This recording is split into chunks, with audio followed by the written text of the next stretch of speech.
A video showing Princess Diana and her royal sister-in-law Sarah Fergie Ferguson play fighting during a skiing vacation with Prince Charles and Prince Andrew in 1987 has gone viral on social media, receiving over 2 million views in 72 hours. The princess and Fergie were close friends during the early years of their married lives.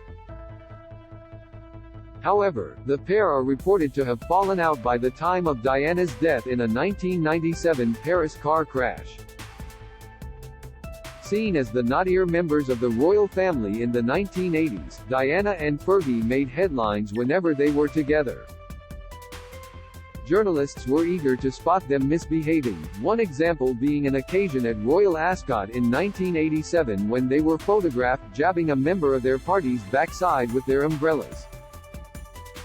In the viral clip, the sisters-in-law were filmed play fighting on the ski slopes of Klosters in Switzerland where they were vacationing with their husbands and a group of friends. In footage not shown in the viral clip, Prince Charles intervened between Diana and Fergie. He offered to help his wife to stand so that photographers could take their shots as part of an official press call. The clip has been viewed over 2 million times and received more than 655,000 likes.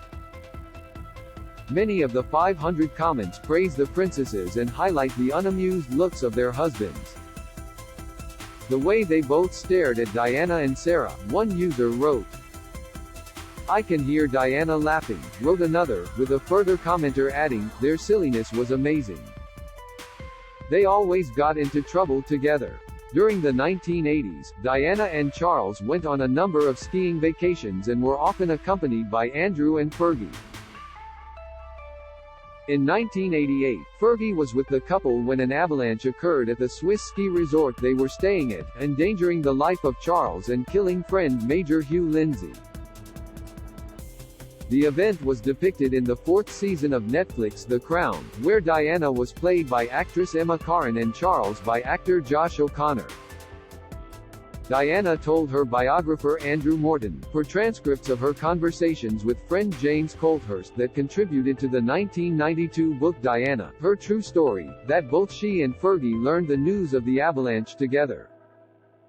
"We went off skiing. I had flu. I had been in bed for 2 days. Third day in bed," Diana said. Fergie came back in the afternoon at 2:30 p.m. Both of us were in the chalet and we heard this helicopter go up. I said to her, "There's been an avalanche," and she said, "Something's gone wrong." We heard Philip Mackey, royal aide, come into the chalet. He didn't know that the 2 girls were upstairs.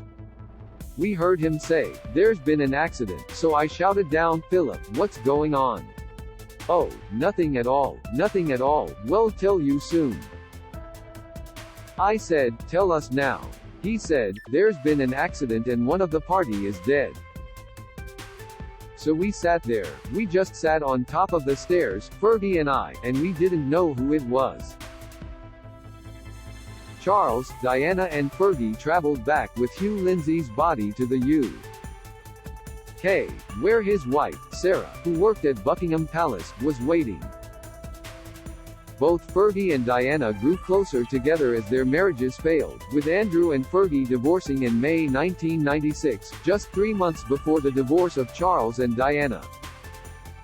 In late 1996, the ex-royals had a falling out, reportedly after Fergie mentioning Diana in her memoir published that year and in post-divorce interviews. Since her death, Fergie has spoken of her admiration and love for the late princess.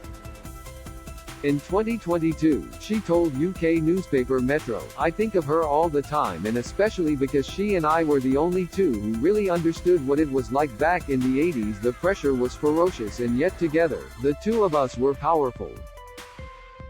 Not powerful in the sense of strength or importance, but in the love we had for each other, and the way we helped each other cope.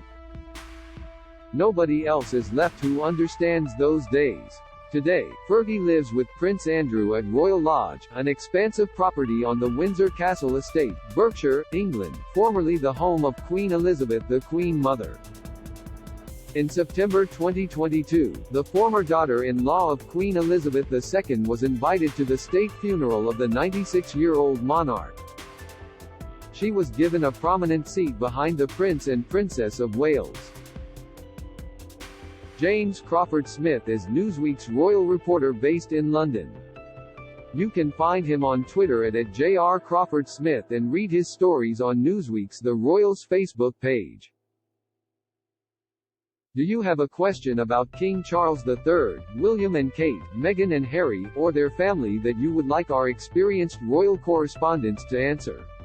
Email royals@newsweek.com. We'd love to hear from you.